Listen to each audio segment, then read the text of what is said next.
And Matty, there's so many things here that you can't fake with, like the ocean. Hi Nick, it's Heath again. Poor Nick. I was just saying how wonderful you guys are, and yeah, I must have made him 55 videos since I've been here.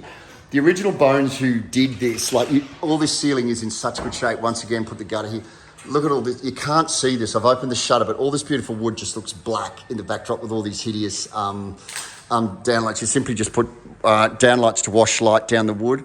So it has a beautiful backdrop. So when you arrive in the car and you jump out of your car, you see all that golden wood. At the moment, you got to trust me, that looks black. So with the golden light up into the ceiling, lighting all that. Oh my God, matey, we've got to get rid of some of this furniture. It's and what's with the reception desk? Doesn't come. Look at that wood. I think that Formica I think I had in my year 8 stuff. Look at that. Imagine what a new g'day. A new reception desk will be. Beautiful wooden rainforest wood reception desk. Slithering down lights down here. Jeez, the lighting looks like it's been done by a prison electrician. I cannot believe in a place so beautiful that is so like Fiji and so like Hawaii and so like there's not one landscape light. Not one single landscape light. Look at all these beautiful palms. You slither 15-degree beams up here, light all those up. All that beautiful welcome you light up.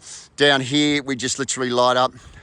There is a secret, a mate of mine, Scotty Hutchison, Hutchison Builders is a mate of mine. Bender, there's a secret place right up on the Queensland, New South Wales border up in the jungle, and it overlooks Coolangatta, and it's got the wildest house. It's got sculptures. It's like Burning Man. There's lakes and beautiful grass and Burning Man, like sculptures all over the place. You go inside, the surfboards are inside. It's a bit of like where the stars go and hang out and get naughty, and it's the loosest house. We have the best parties.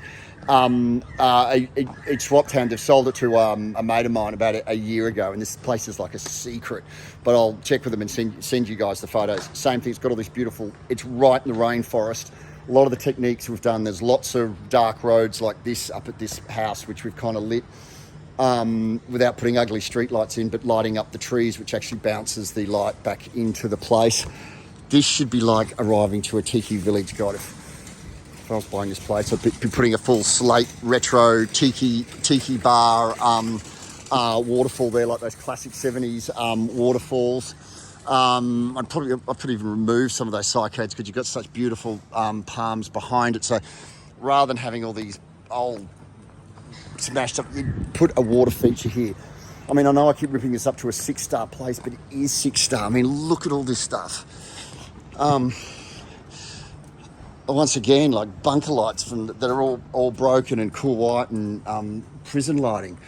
You lose all the wood. The saddest thing with this resort, the frame is so good, the wood is so good, but as soon as the sun sets on this place, it just goes into this cool white, disgusting. I mean, I know I'm sounding like a vacuum cleaner salesman, but the ambience in the night and the sunset, I would be spending money on lighting, and I know I'm the lighting guy, but I would be spending money on the lighting before you even fix it, a leaking tap. And you've got good parking here too. I might send some of these photos to some of the location guys that I know, because this would be great to film in. And a lot of my mates will do those things like American Celebrity Survivor and all the stuff. They go and just film it on the beach, but the rest of the crew and stuff are up in the resort. This would be perfect because you've got all the space. Yeah, I mean, so much is just not working, but I've gathered because they're selling the place, they're just not spending any money on it.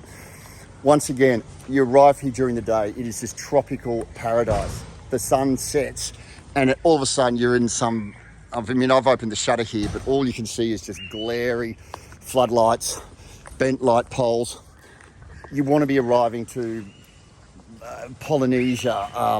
The Americans do it very, very well. I'll send you reference of Hawaii, tiki torches, and I'm not being overly critical, but this could just be at a whole new level. Like Bad Hedges looks like suburban Parramatta in Sydney. Like, they should have beautiful ivy on it or stone. The sun sets here, it just does look like a bad real estate sign. And the Americans do it well. If this was Hawaii, all of these palms would be lit up without fail, or someone would lose their job. When you look down there, all these palms would be lit up. There would be tiki torches. You would feel like something's going on there. You don't have bins.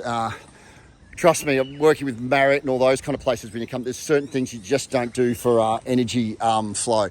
If you've got bins like this, you can see all that ugly lighting in the back, and you see the bin tops flipped.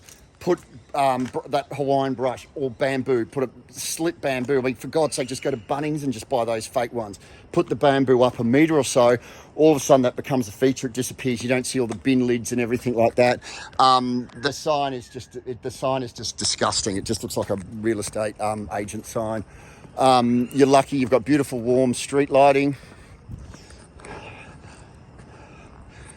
But it's very unimpressive to arrive here. This is like dusk now, and it's also a bit confusing. You're coming around, there's a bit of a sharp bend, you're not sure if you're at the right spot. And one of the tricks, and this is certainly what one of the guys in the Marriott in America goes, it's that first impression straight away. And more and more as I think about it, and more as I go into jobs, and I've heard it even with our creatives at Disney Imagineering, that first impression when a family arrives or someone arrives at the hotel can last the whole way through. If they arrive, it goes, oh, this looks great straight away. They go to the reception desk with a good vibe. So I've opened the shutter here, but it just looks like, it doesn't look like there's anything in there. It just looks like a real estate agent sign. But I can tell you, out of all the jobs that I've turned up into the last recent years, this has got the best framework. These with slithering light up them. And I mean, I know this is expensive, but the reality is there is power to all this stuff. Generally, we'd have to trench that house I did up, that movie star's house up at, Zac Efron lives next door to this place. It's unreal in the jungle. The money we had to spend in trenching, it's all here. All these lights don't work. We simply just power and put slithering spotlights up here, tilt that down so you don't see the bins, tilt all those other lights down, and then just run power under here and light these hero palms. Make it a grand entrance. So when you drive down there, and like if you put that slate waterfall there with Aanuka and this water going down with like a copper, very Waikiki beach, the signage on top of the slate waterfall, all lit up with rippling water and tiki torches all through here. Don't worry, Nick, we've got the faux ones that are LED, that it would just be amazing. So there's power here, we simply just light up all these and just, yeah, there is not one thing we can reuse here. And the reality is, this stuff's having 240-old bunkers which are all falling off are a death trap around swimming pools. They're not even legal. There's no light in here. But I just do this cleverly rather than just coming in and spending $12,000 sticking 4 huge car park poles like it's at the local strip mall. I would rather just be clever. I mean, with this you could actually do it cleverly. I mean, this is like Lone Pine in Brisbane where there was no infrastructure. It would cost $12,000 to $15,000 to put car parks lights up in here to bring it up to code. Simply just get like things like festoons and just drape them all through here so it feels safe. And at the end of the festoon run, just put a low voltage floodlight up those palm trees. Once again, it's that perception of safety and magic. I know I'm going all Disney on you, Nick, and Will and Tilly, whoever's watching this, probably no one's watching all this ranting. This place, I mean, I know I'm going Disneyland, but you want to take people away from their normal lives. You want people to drive to those 2 bungalow palms here and just go, I've just arrived to Tahiti. This is a Tahiti. This is a world-class location with all the world-class. I mean, you could not, I mean, the years of growing all this stuff, if you built this from scratch, you would need literally $2 million worth of landscaping. You want people to just take people away from their everyday lives.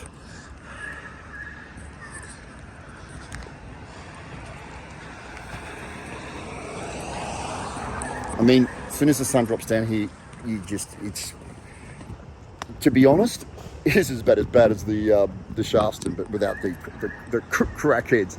It's just black, and all you're doing is seeing it's just black, scary. None of these lights work. You're just seeing an ugly back stair with a security light on it. I mean, you can imagine if you turned up here and all this rainforest is lit, there's light tearing up the tops of those palms.